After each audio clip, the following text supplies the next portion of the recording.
Our meteorologist Scott Dean is the only local meteorologist there on the coast. Scott, can you hear me? Tell us about conditions.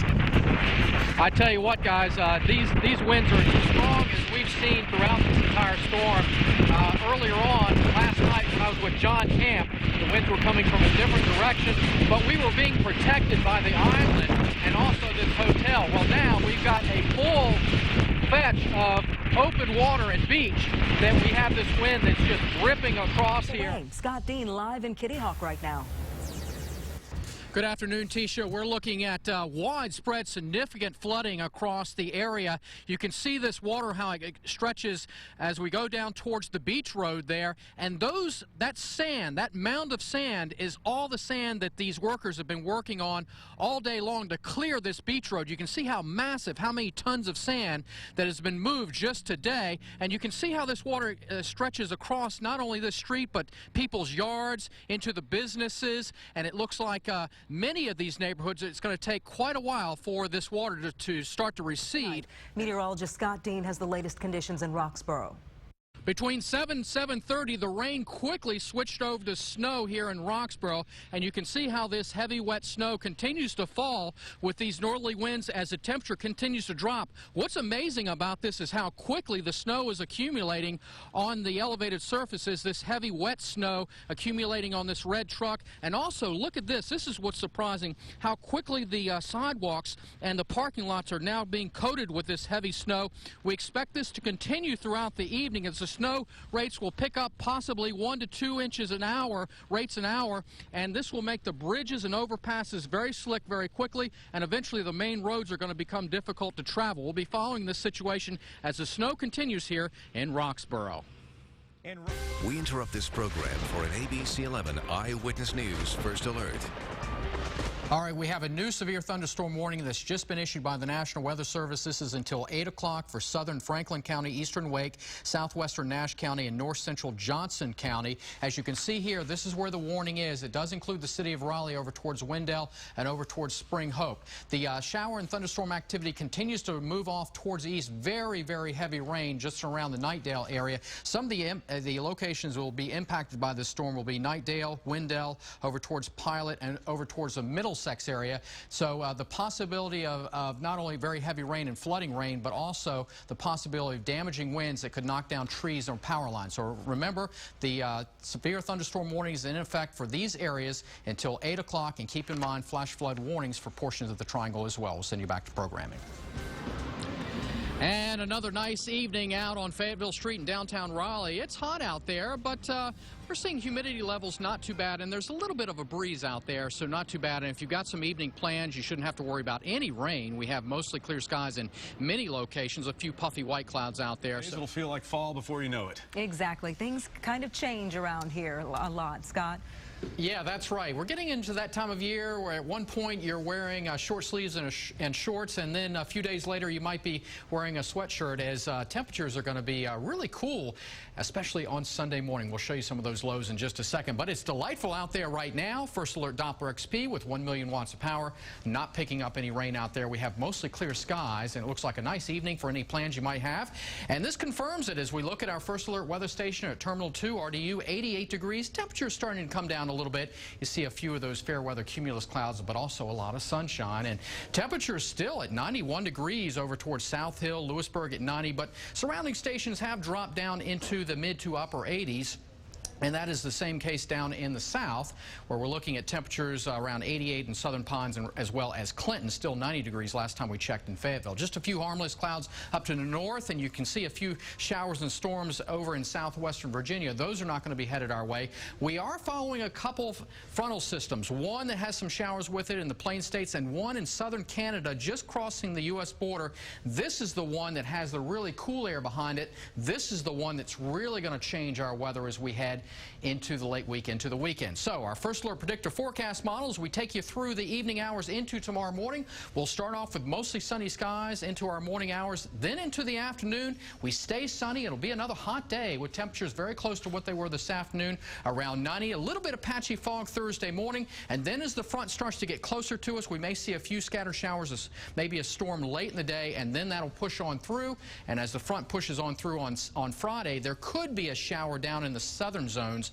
Otherwise, some drier air will start to work its way in. You'll really notice that humidity coming down as we go into the afternoon on Friday. So tonight's forecast, temperatures very close to what they were the past several nights, mid to upper 60s, a little bit of patchy fog, otherwise mostly clear skies. As we go through tomorrow, partly to mostly sunny skies, temperatures right around that 90-degree mark, but I don't think humidity is going to be oppressive, but still it'll be plenty hot, so take it slow out there, a little warmer down towards the Sandhills where you'll be in the low 90s. Now as we take a look at your First Alert AccuWeather 7-day forecast, the front will come on through late Thursday into early Friday, and the timing of that front means that we're not going to see a lot of showers and storms with it. Maybe a few as the front comes through late Thursday, but notice how temperatures start to come down on Friday, and then into the weekend, the delightful air starts to move in, and look at those overnight lows down to 53 on Sunday morning, and I think there'll be some areas that hit down into the 40s. You will certainly need that sweatshirt or a jacket early in the morning, but a nice recovery during the afternoon,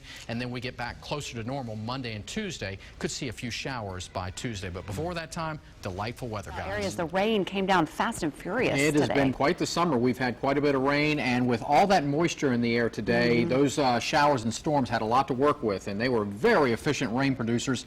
And you saw some of those, some of that video from what you can get when you get about 2-3 inches of rain in a very short period. We still have a little bit of heavy rain, not in the triangle right now, but down towards the south and east. What we have is just some light rain southeast of the triangle in Wake County, but as you head farther down towards the south and east over towards Johnston County, now pushing away from Smithfield, Selma, that's where we have some heavy rain just now pushing to Wayne County north of Goldsboro. And what we're seeing here is very impressive rainfall amounts per hour, 2 to 3 inch rainfall amounts per hour, but these are moving along, so I don't think we're going to get that much rain in these areas, but certainly an inch is possible with some of these heavy showers that are moving through now. Sampson County pushing into far south, south central Cumberland County, and now we're starting to see some of this rain pushing through Robeson County with some lightning and thunder with that.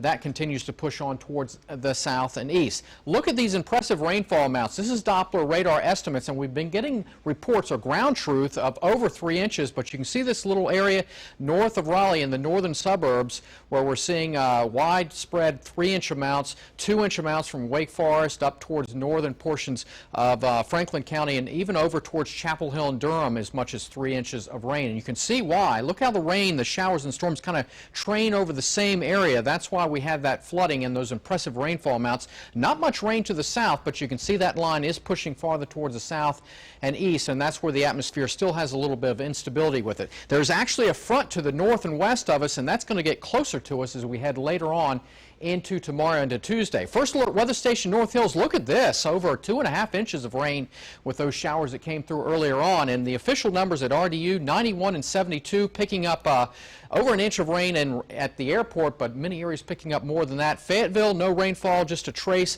a high of 93, so it was a hot day out there, feeling like close to 100 when you factor in the humidity. 72 right now at RDU, 97% relative humidity. Temperatures have cooled down into the low 70s where it has not rained. Clinton, you're still close to 80 degrees, but you will be cooling down later on.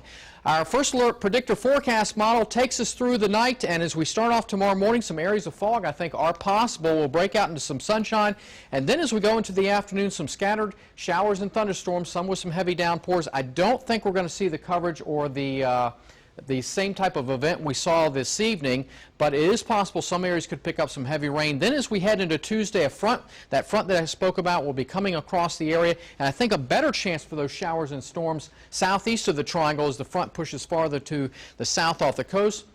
That'll bring in some cooler and much drier air, leading to a beautiful day on Wednesday. So the showers and storms are slowly coming to an end, and they'll continue to push to the south and east. Temperatures won't fall a whole lot more, down into the low 70s in many areas, and watch out for that fog in the morning. For your Labor Day, we'll break out into some sunshine. We'll call it partly sunny. Temperatures very close to what they were today, right around 90 in the triangle, low 90s to the south. But again, you factor in that humidity, it'll feel like 95. Some areas to the south, maybe close to 100. So take it slow out there if you're going to be playing. As we take a look at your First Alert AccuWeather 7-day forecast, temperatures will start to cool down once we get through the next 2 days. Temperatures right around 90, and then the best chance for rain will be southeast of the triangle on Tuesday, and then a delightful stretch of weather Wednesday through the rest of the week with temperatures near seasonal levels. levels. Looking pretty nice. So get outside early, I guess, if you have any outdoor plans tomorrow. That's right. I think the best chance tomorrow will be during the afternoon hours, much like today.